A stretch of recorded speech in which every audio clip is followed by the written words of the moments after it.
Hello everyone, कैसे हैं आप सभी।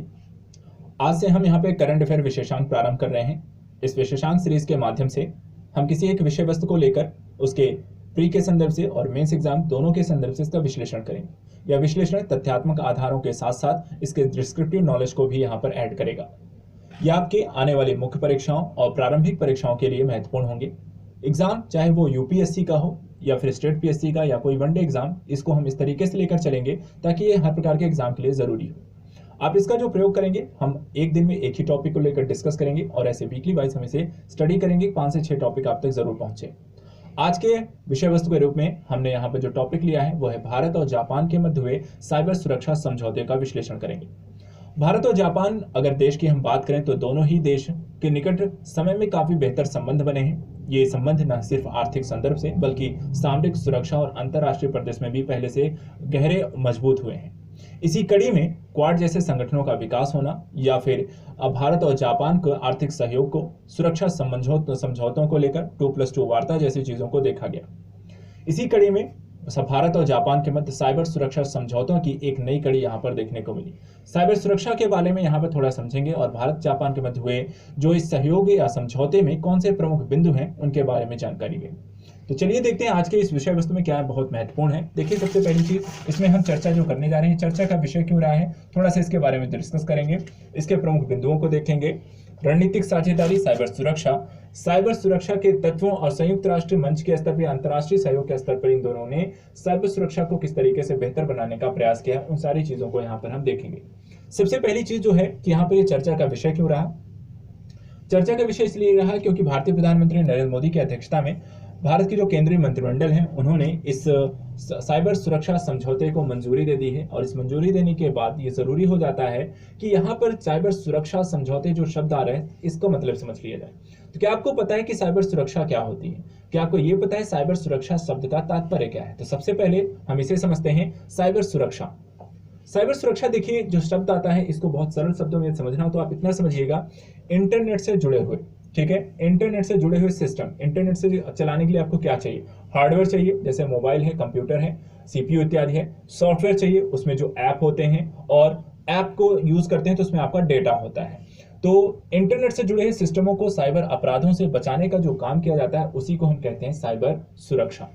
इसी के संदर्भ में साइबर सुरक्षा के जो अलग अलग तरीके होते हैं, साइबर को सुरक्षा के संदर्भ में हम कई तरीके की चीजों को सिक्योर्ड बनाने का काम करते हैं। और इस सिक्योरिटी में यहाँ तो है एप्लीकेशन को सिक्योर्ड करना, जो कि आप ऐप यूज करते हैं उनके बारे में, या आपकी डेटा या जानकारी है उसको सिक्योर्ड भी किया जाता है साइबर सुरक्षा के अंतर्गत। नेटवर्क सुरक्षा, जो आप नेटवर्क यूज कर रहे हैं उसको हैक ना करके वहां पर आपके डेटा को स्लो कर दिया जाए, या नेटवर्क से आपकी जानकारी को या फिर आपके डेटा को जो होता है, या नेटवर्क प्रॉब्लम क्रिएट की जाए, आपकी कॉल कटिंग होने लगे, तो नेटवर्क को सुरक्षित बनाना। आपातकालीन सुरक्षा को वहां पर बेहतर करना, मान लो हैकिंग अगर हो गई तो वहां पर हम उसको कैसे बेहतर करेंगे, आपातकालीन आपको डेटा कैसे सुरक्षित बनाया जा सकता है। ऑपरेशनल सुरक्षा को इसी के अंतर्गत रखा गया, एंड यूजर डेटा सुरक्षा, मोबाइल सुरक्षा और क्लाउड सुरक्षा, ये सारी चीजें साइबर सिक्योरिटी के अंतर्गत इन अलग अलग माध्यमों से हम वहां पे उसे सिक्योर करते हैं। अब बात आती है कि भारत और जापान के मध्य जो समझौता हुआ है, साइबर सुरक्षा समझौता हुआ है, उसके प्रमुख बिंदुओं के बारे में विश्लेषण कर लेते हैं, समझ लेते हैं कि किन किन चीजों को लेकर यहाँ पर भारत और जापान के मध्य समझौते हुए। देखिए, यहाँ पर जो समझौता हुआ है वो कई चीजों को लेकर काम करेगा। ये ऐसा नहीं कि पर्टिकुलर किसी एक विशेष तौर पर काम करेंगे, बल्कि उस साइबर सुरक्षा से रिलेट करते हुए अलग अलग टॉपिक, अलग अलग विशेषण, अलग अलग क्षेत्रों को साथ में वहां पर किस तरीके से बेहतर किया जा सकता है उसको लेकर काम करता है। अगर देखें यहाँ पर साइबर स्पेस के क्षेत्र में क्षमता निर्माण को यहाँ पर उन्होंने प्राथमिकता दी है, जिसके माध्यम से हम साइबर स्पेस अर्थात स्पेस अंतरिक्ष के संदर्भ में, और साथ साथ यहाँ पर भारत का और जापान के मध्य अंतर्राष्ट्रीय स्तर पर जो भी है उसको किस तरीके से पॉलिसीज हैं या फिर डेटा है या फिर हार्डवेयर सॉफ्टवेयर जो भी सिस्टम है उनको सिक्योर करना है। महत्वपूर्ण बुनियादी ढांचे को सुरक्षित बनाना भी उन्होंने अपने पहलुओं के अंतर्गत रखा है। साथ ही उभरती हुई प्रौद्योगिकियों में सहयोग करना, जो भी नई टेक्नोलॉजी आएंगी उन नई टेक्नोलॉजी को प्रयोग करते हुए किस तरीके से अपनी चीजों को सुरक्षित बनाना है। साइबर सुरक्षा के खतरों, घटनाओं, दुर्भाग्यपूर्ण साइबर अपराधों की जानकारी साझा करना और वह सर्वोत्तम अभ्यास को सुनिश्चित करना। कि यहाँ पर जो भी नई टेक्नोलॉजी का विकास होगा वो एक दूसरे से साझा करेंगे।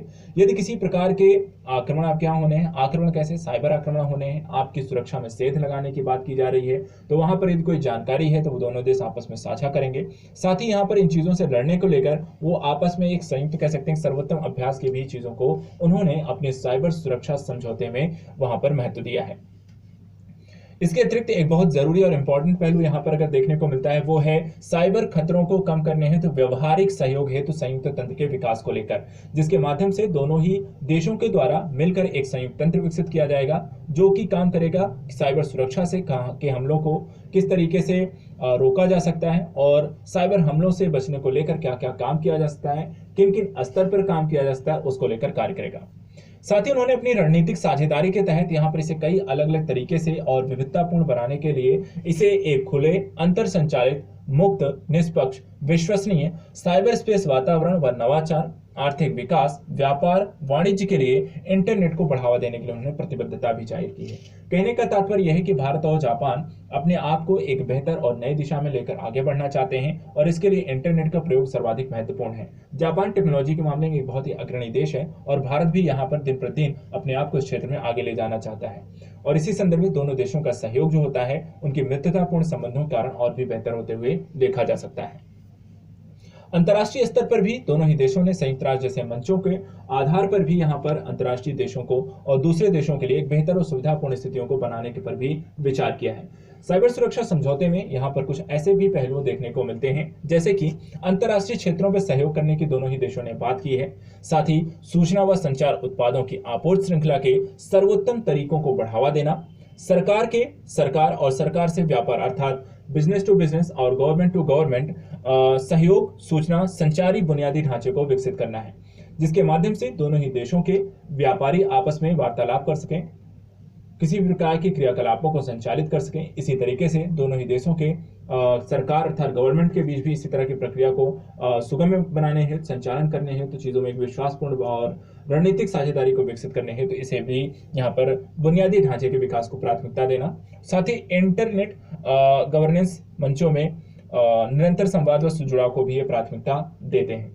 यहाँ पर अंतर्राष्ट्रीय स्तर पर भी ये इसे बढ़ाना चाहते हैं, बेहतर संबंधों को विकसित करना चाहते हैं जिसकी कड़ी में हम इसे यहाँ पर देख सकते हैं। इस तरीके से यदि हम बात करें तो इस टॉपिक में यहाँ पर साइबर सुरक्षा के संदर्भों से चर्चा की गई है जिसमें यहाँ पर भारत और जापान के मध्य हुए साइबर सुरक्षा समझौते के अलग अलग पहलुओं को हमने देखा है। नेक्स्ट टॉपिक में किसी अन्य विषय को लेकर इसी तरीके से हम डिस्कस करेंगे और वहां पर आप टॉपिक के आपके परीक्षाओं के लिए इसे जो उपयोगी टॉपिक होंगे उन्हीं को किया जाएगा। आप इसको पढ़ें, रिवीजन करें। Thank you so much.